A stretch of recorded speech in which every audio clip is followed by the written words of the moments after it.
Salut à tous, la team OL, Thomas Michaud pour OL Fan TV, très heureux de vous retrouver pour une nouvelle vidéo dans le froid, puisque de nouveau c'est l'hiver à Lyon, un petit peu de grisaille en ce dimanche, on est fin décembre, bientôt le nouvel an les gones, toujours de mon point de vue de la Croix-Rousse qui je trouve est magnifique. Voilà, vous avez une vue sur tout Lyon quasiment, Fourvière derrière moi. Ensuite, là, juste derrière, c'est là où je bosse, c'est la Part-Dieu. Et puis, vous avez la place Bellecour, un petit peu plus loin là-bas. Donc, c'est super sympa. Nous sommes place Rouville, à la Croix-Rousse. C'est un lieu que j'adore. Franchement, il est extrêmement ressourçant. Et puis, voilà, c'est aussi un lieu que j'habite. J'adore la Croix-Rousse, je suis très chauvin. Voilà, c'est pour ça que je la quitterai jamais probablement. Non, il ne faut jamais dire jamais. Voilà les gones, je me gèle les doigts pour vous faire cette vidéo, mais je vous l'avais promis. C'est une vidéo un petit peu bilan de cette demi-saison. Alors, je ne vais pas faire une comparaison avec l'OL de Silvino et l'OL de Rudy Garcia. Non, je vais faire un bilan juste complet de cette première partie de saison qui est vraiment décevante, hein, on va pas se mentir, hein, c'est loin d'être réjouissant, je le répète à chaque vidéo, mais c'est le cas.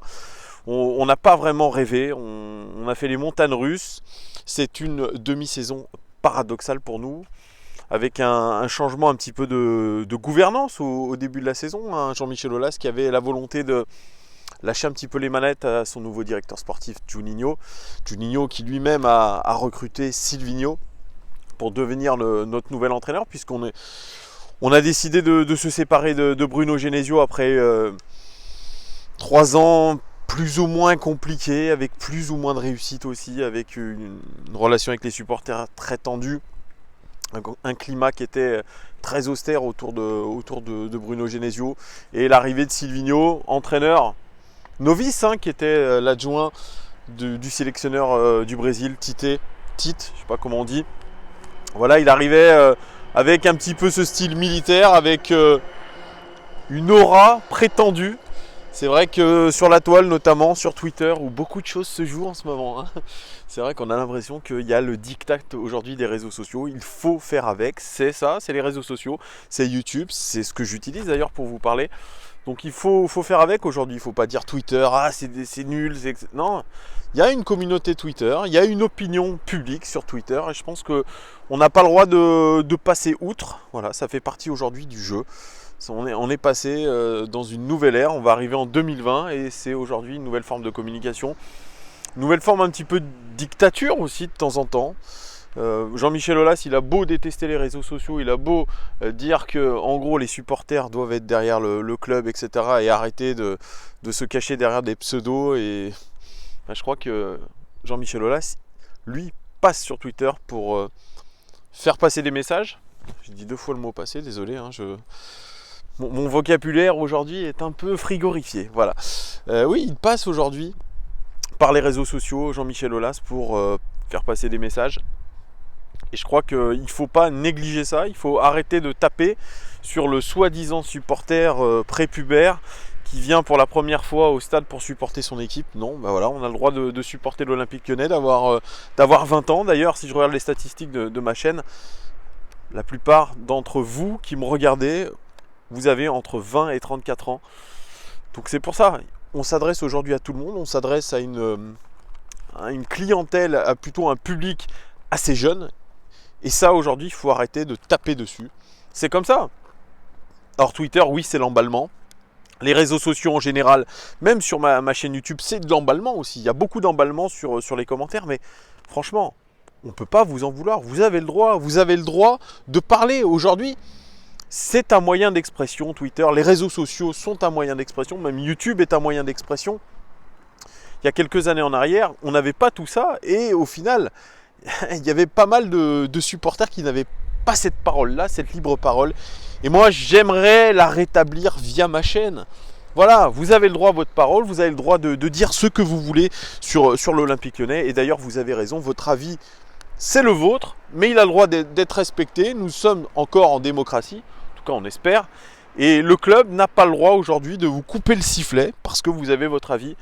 Et aujourd'hui, je m'oppose vraiment à ce diktat de l'Olympique Lyonnais et surtout de Jean-Michel Aulas de verrouiller la parole des supporters.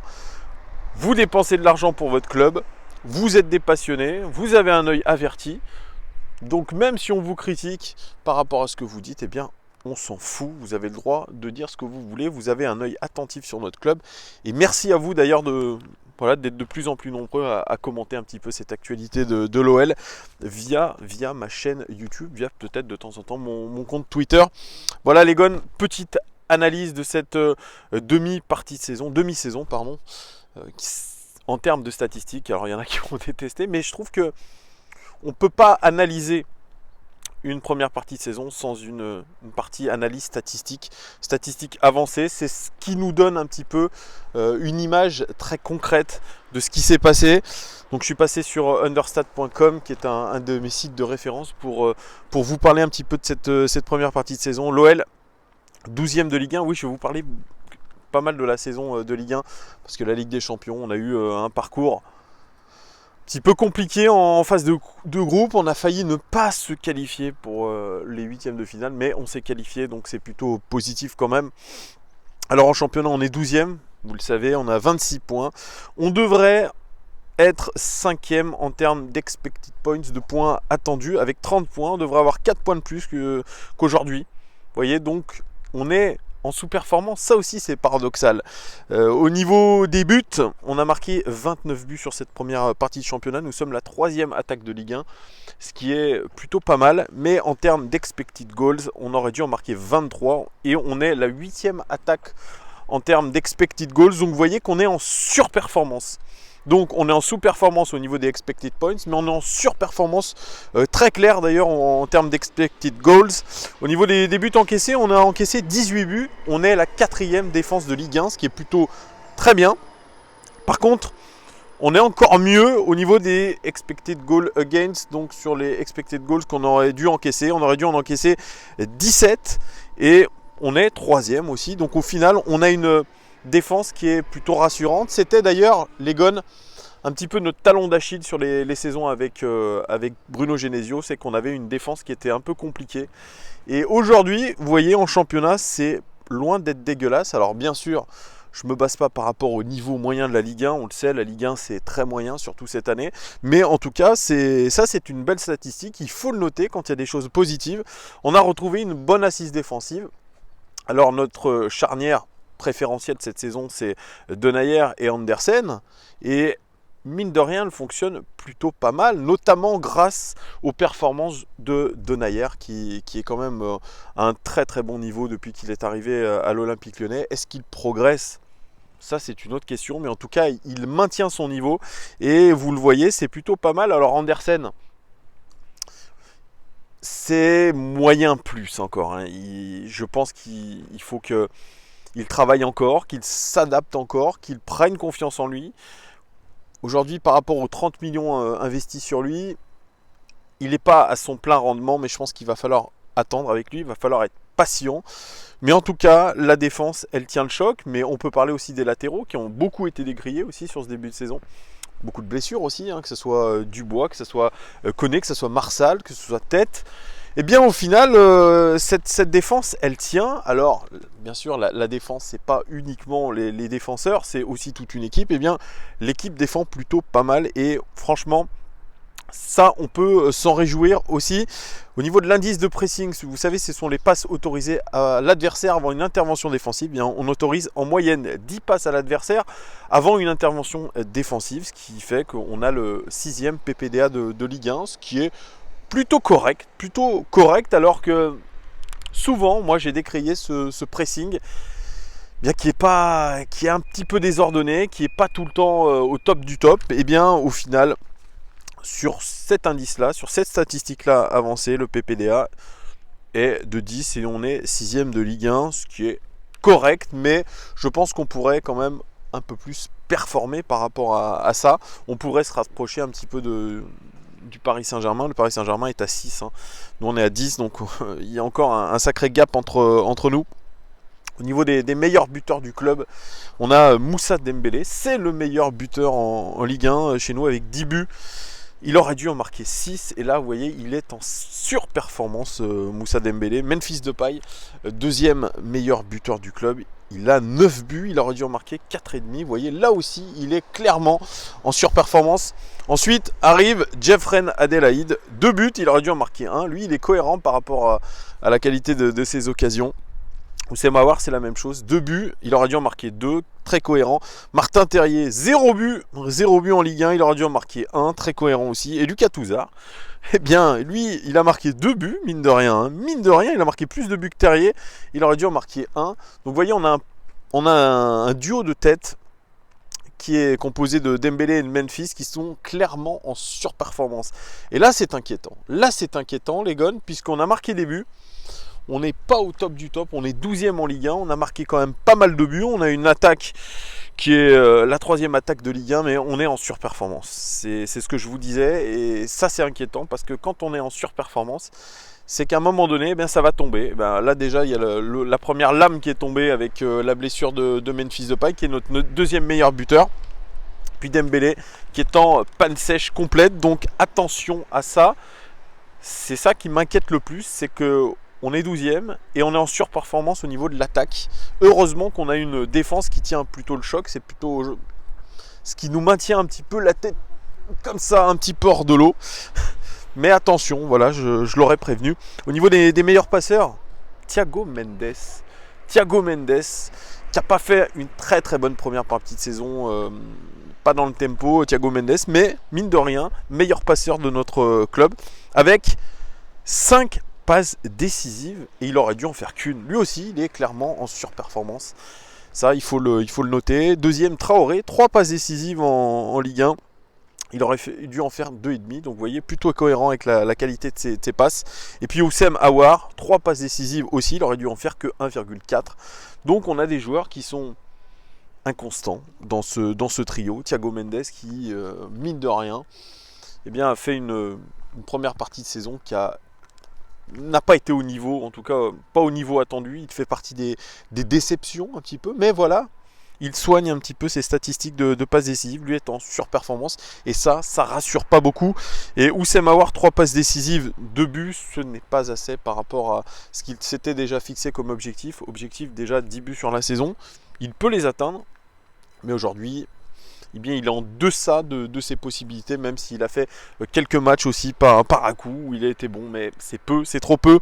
Au niveau des passes clés par 90 minutes, c'est Memphis Depay avec 2 passes clés par 90 minutes. Avec Cornet aussi, 2 passes clés par 90 minutes. Ce sont des passes avant un tir. Gianluca qui n'a pas beaucoup joué, lui mine de rien il a 1,65 passes clés par 90 minutes, c'est plutôt pas mal. Et une statistique énormissime, c'est Melvin Barr qui a fait que quelques minutes contre Nîmes, si je me rappelle bien, 4,29 passes clés par 90 minutes. C'est plutôt lunaire, mais voilà, c'est par rapport à son faible temps de jeu. Si c'est rapporté à 90 minutes, c'est 4,29, c'est celui qui est en tête chez nous. Au niveau des tirs par 90 minutes, c'est Memphis Depay, 4,19 tirs par 90 minutes, devant Gianluca. Mine de rien, Gianluca il tire, on l'a vu en Coupe de la Ligue, il marque aussi, 4,13, Traoré 2,66, Dembélé 2,25 et Oussem Aouar est à 2. Je tourne mes pages, les gars, puisque j'ai écrit sur France Football pour pas vous mentir. Hop, aïe, c'est bon, j'ai ma page devant moi. Au niveau des buts marqués, là où on a marqué le plus de buts, les gars, sur ce début de saison, c'est des buts marqués dans le jeu. Voilà, tout simplement. Open play en anglais. On en a marqué 24, on aurait dû en marquer 16. On est en surperformance dans le jeu. C'est pareil que sur les buts marqués, vous voyez les gars. Au niveau des buts encaissés, on en a encaissé le plus dans le jeu. Voilà, dans des actions de jeu classiques. On en a encaissé 14, on aurait dû en encaisser 12,5. Donc on est en sous-performance les gones par rapport au but encaissé. Et au niveau des tirs, on a fait 200 tirs dans le jeu, mais avec une probabilité de but de 0,08 par tir, ce qui est peu. Dans les coups francs indirects, les Gones, on arrive quand même à 0,15 expected goals par tir, ce qui est un peu mieux, sauf qu'on a tiré uniquement 10 fois sur des coups francs indirects depuis le début de saison. C'est extrêmement peu. Le système de jeu où on a le plus d'expected goals, c'est le fameux 4-2-3-1. C'est le système préférentiel. C'était le système préférentiel de Genesio, c'est le système préférentiel de Rudy Garcia. Et j'aime bien savoir aussi, en termes d'expected goals, là où on est le meilleur en termes de temps. Les expected goals sont au max entre la 16e et la 30e minute de jeu. C'est intéressant à savoir aussi au niveau du rendement. Mais globalement, on atteint des sommets au niveau d'expected goals sur la première demi-heure, ce qui montre bien qu'on joue uniquement sur la première demi-heure, ce qui est assez inquiétant d'ailleurs. Voilà, on n'arrive pas à être constant dans un match et aujourd'hui les statistiques, eh bien, elles le prouvent. Voilà les Gones sur ce que je pouvais vous dire sur ce début de saison en termes de statistiques. Vous voyez, il est très très paradoxal et il m'inquiète un petit peu au niveau des buts marqués.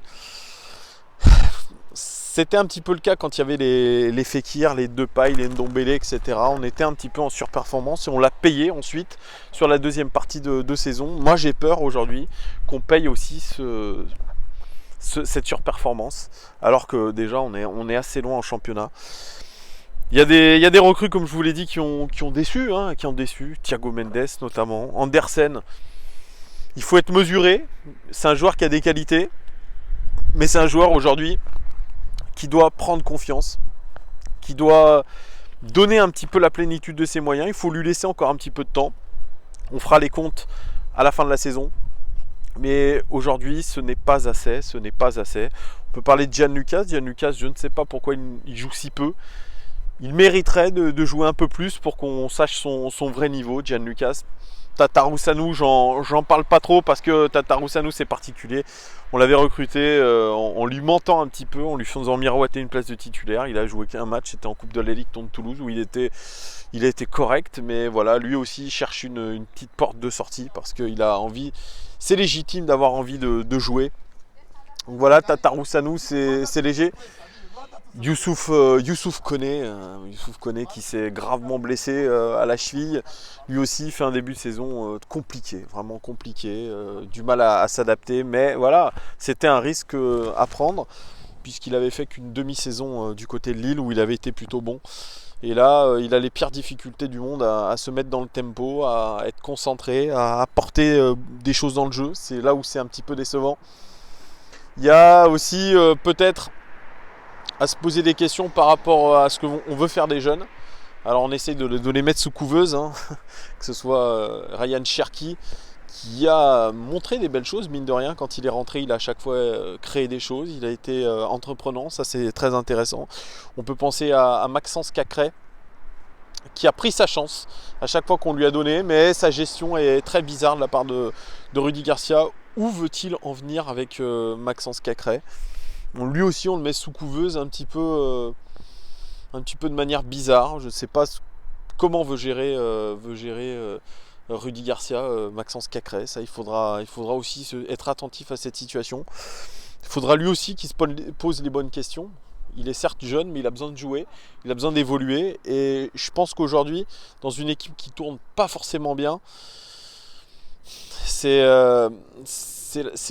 une chance qu'il a à prendre. Et c'est pour ça que voilà, se poser aussi les bonnes questions. Melvin Barr, latéral gauche, il y a eu beaucoup de blessés et pourtant on ne lui a pas donné sa chance. Alors j'ai lu à droite à gauche que quand il jouait en National 2, il n'était pas forcément à chaque fois impérial. Voilà, surtout sur le dernier match. C'est ce que j'ai lu, je n'ai pas vu de mes propres yeux.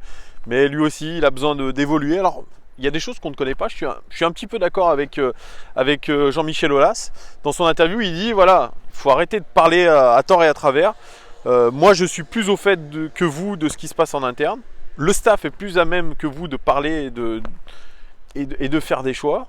C'est vrai qu'on n'a pas tous les éléments. Ça, c'est quelque chose aussi vrai. C'est vrai. On fait beaucoup de suppositions. Je fais beaucoup de suppositions sur ce qu'il se passe au club, sur les choix de Rudy Garcia, mais nous n'avons pas tous les éléments. C'est dommage, nous ne savons pas tout. C'est vrai. Voilà, Melvin Barr n'a pas eu vraiment sa chance. Et puis quelqu'un comme Oumar Solet, c'est pareil, mais Oumar Solet en grande difficulté. Déjà quand il était rentré contre Amiens, ça avait été un petit peu cata. Oumar Solet qui a une hygiène de vie, paraît-il, un peu désordonnée. Et aujourd'hui, il ne progresse pas, Oumar Solet. Et lui, je pense qu'il a aussi besoin de gagner du temps de jeu, gagner de la maturité, prouver son potentiel, peut-être ailleurs, demander peut-être un prêt, ça serait intéressant. Mais en tout cas, le coach ne compte pas sur lui. Ça, c'est évidemment clair. Donc oui, il faudra recruter au mercato. Mais recruter au mercato hivernal, vous le savez, c'est toujours des sacrés risques à prendre. Mais mine de rien, j'arrête pas de dire mine de rien, mais je vous redis, mine de rien, on avait recruté un certain Memphis Depay au mercato hivernal. Et lui, pour le coup, franchement, au final, il ne nous a pas déçus. C'est un de nos joueurs leaders qui est malheureusement blessé aujourd'hui, même s'il a pissé sur le club, même si voilà, il s'est passé ce qui s'est passé. Statistiquement, c'est très bon, c'est un leader. Mais moi, j'oublie pas quand même ce qu'il a dit sur le club. Voilà, moi c'est des choses que je ne tolère pas. Je suis comme ça. J'ai pas parlé de Jeffrey Nadelaï, lui aussi, sa gestion a été particulière de la part de Rudy Garcia. Je pense que c'est un joueur qui est pas facile non plus à gérer, hein, qui déjà du côté d'Angers avait fait un petit peu de remous. Je pense qu'il a un petit peu une haute estime de lui-même. C'est vrai que c'est un joueur techniquement très à l'aise. C'est quelqu'un qui a été très bon sur certaines rencontres, qui a montré son étalage technique. Alors il avait été recruté dans un poste de relayeur. Il n'a pas forcément joué tout le temps relayeur, hein. C'est quelqu'un qui est polyvalent, mais c'est quelqu'un qui n'est pas fixé à un poste. Ça me fait penser à l'interview d'Enfance Football de Paul Lannes, qui est un ancien joueur de Montpellier, ancien joueur de Bordeaux et qui est aujourd'hui du côté de Brest, le promu. Lui aussi, il a été recruté à Brest avec une étiquette de joueur polyvalent. Mais il dit à un moment donné, quand on vous fait jouer de partout, on vous fait jouer nulle part. Et c'est le cas. Voilà, le problème de la polyvalence, c'est que derrière, vous perdez vos repères. Et je trouve pas ça forcément très bon. Voilà. À 21 ans, on doit être capable aujourd'hui de savoir à quel poste on se sent le mieux. Et je pense que c'est aujourd'hui la raison majeure pour laquelle il n'a pas forcément joué tout le temps.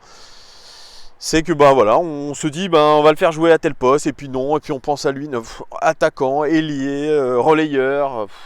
Mais voilà, ce joueur-là, il doit aussi se dire et être capable de dire à son coach, moi coach, je veux jouer à tel poste parce que je suis le plus performant à ce poste-là. C'est pas de se dire peu importe où je joue, tant que je joue c'est nickel. Non, c'est pas ça, c'est pas comme ça qu'il faut réagir. C'est comme Maxwell Cornet. Maxwell Cornet, c'est un petit peu le couteau suisse des entraîneurs, hein. Il ne joue pas forcément tout le temps, même un début de saison où il a été plutôt remplaçant que titulaire, et là on l'utilise en tant qu'arrière gauche, même en boutadant son coach, en le boutadant en parlant du nouveau Roberto Carlos, n'est-ce pas? Pareil, Maxwell Cornet doit pouvoir dire moi je suis capable de jouer ailier, parce que voilà, c'est mes qualités, c'est ailier. Peut-être piston dans un 3-5-2 aussi, peut-être, mais pas latéral gauche. Ça, je ne suis pas un défenseur de métier. Ça aussi, il faut avoir le caractère de le dire. Et puis si on n'est pas content, partir. Lui qui avait été proche de la sortie il y a 2 saisons de ça, où il a failli signer à Wolfsburg. Au final, il a été retenu par le club. Voilà, lui aussi, ça serait peut-être le temps de s'en aller, de prendre son envol. Il y a pas mal de joueurs comme ça qu'on aimerait un petit peu voir partir, parce que au niveau de la mentalité, au niveau de ce qu'ils ont montré, voilà, il faut que ça cesse. Maxwell Cornet, ça en fait partie, c'est vrai, de nombreux ratés dans des matchs clés. Voilà, il a eu quelques réussites, hein. On va pas cracher non plus sur le joueur. Il a fait une bonne fin de saison la saison dernière. Il a été prolongé. Voilà, mais à un moment donné, il faut être capable aussi de se remettre en question et de se dire voilà, j'ai fait le tour de la question à l'Olympique Lyonnais. Donc moi j'aimerais partir. Mais bon, vous savez, la soupe est bien bonne, le salaire est bien beau aussi. Donc c'est pour ça qu'on reste. C'est la même chose pour Bertrand Traoré. Bertrand Traoré, c'est une mentalité à chier, dégueulasse. Il a fallu lui mettre des grands coups de pied aux fesses pour qu'il sorte des prestations dignes de ce nom. C'est quelqu'un, on l'a vu sur l'avant-dernier match de championnat l'avant-dernier, pas de championnat, mais avant-dernier match avant la trêve contre Toulouse, qui a été dégueulant d'individualisme. Ça aussi, ça ne peut pas passer longtemps. Voilà, c'est aussi faire jouer ses coéquipiers. Il faut savoir lui aussi, à un moment donné, se dire stop. et que le club dise stop. C'est un joueur qui coûte cher, c'est un joueur qui n'a pas donné la plénitude de son potentiel. Voilà, on a essayé. Écoute, voilà, t'arrives pas à te mettre dans le moule. Tu nous prends beaucoup d'argent, bien c'est dehors. Même chose pour Moussa Dembélé. Pourtant, j'apprécie Moussa Dembélé, mais c'est pareil. Son rendement sur les derniers matchs est catastrophique. Je pense qu'il a la tête ailleurs. Il a la tête peut-être à la Première Ligue. Il a la tête à autre chose. Voilà, il fait un bon début de saison globalement, mais voilà, sur les derniers matchs, c'est que l'ombre de lui-même. C'est un joueur qui traîne les pieds. C'est un joueur qui n'apporte pas grand-chose. Donc voilà, si tu veux partir du côté de la Première Ligue, eh bien la porte est ouverte aussi. On a besoin de joueurs qui sont concernés à 100%. Donc c'est pour ça. Des gars comme Raphaël, c'est la même chose. Raphaël, voilà, on sort voilà, on a prolongé, on fait l'ambiance un petit peu dans le vestiaire, mais trop souvent blessé. Donc c'est pareil, moi je retiens pas. Et je l'aurais même déjà pas prolongé, tout simplement. Mais comme Marsal, c'est pareil. Marsal, il nous sauve, c'est vrai. Contre Leipzig, quand il rentre, il dégage sur sa ligne. Raphaël aussi, hein. Mais c'est trop peu, trop souvent blessé, pas assez fiable. Donc moi j'en veux pas de Marsal. Je lui demande d'aller faire son petit jogging à l'île Maurice et puis de réclamer un autre club. Lui aussi ne mérite pas d'être chez nous. Marcelo, beaucoup ont craché sur lui en disant que c'était un piètre défenseur. Moi je rappelle juste qu'on a fait des pieds et des mains pour le garder lors du mercato d'il y a 2 ans. Voilà, parce qu'on pensait que c'était un fabuleux défenseur, on ne voulait pas le laisser partir du côté de West Ham. Il faut respecter ça, et même s'il a fini sur les fesses face à Lionel Messi contre Barcelone, eh bien ça reste quand même un bon défenseur, même s'il est lent. C'est un défenseur fiable, mais aujourd'hui la fracture avec les supporters est consommée, surtout avec les bad guns, et aujourd'hui il faut partir. Il y a un point de non-retour aussi, hein, quand vous êtes trop embrouillé, vous êtes pas bien, pareil, porte de sortie pour lui, ciao, bye. Merci pour tout, mais voilà, c'est comme ça. Il y a des histoires qui se terminent mal. Et bien celle avec Marcelo, elle se termine mal quand même. Mais j'en garde quand même le souvenir d'un défenseur quand même fiable et plutôt bon défensivement. Donc voilà, moi je comprends, j'ai pas trop compris toutes les critiques contre lui, mais bon, c'est comme ça. Voilà. Léo Dubois, c'est quelqu'un de valeureux, hein. C'est vrai que c'est quelqu'un de valeureux, il est blessé, on va attendre qu'il revienne de blessure. Mais pareil, il va falloir qu'il progresse lui sur les centres, il va falloir qu'il arrive à être un peu plus constant, qu'il ne se repose pas sur ses lauriers de joueurs maintenant doublure de Benjamin Pavard en équipe de France. Il va falloir aussi voilà, un petit peu se remettre en question pour lui. Kenny Tête, ça a ses limites aussi. C'est un joueur avec beaucoup de limites, donc il faut se poser aussi les bonnes questions. Lucas Touzard, moi je le garde quand même, comme je vous ai dit. Lucas Touzard, c'est un charbonneur, c'est un joueur de l'ombre. Donc je le garde, Lucas Touzard. Voilà, bref, j'espère que j'ai fait un petit peu le tour de tout. Dites-moi, vous, ce que vous en avez pensé de ce début de saison par rapport à ce que je vous ai dit. Est-ce que ça vous étonne ou non? Voilà, dites-moi tout. Voilà, donnez-moi votre sentiment sur le début de saison de l'Olympique Lyonnais.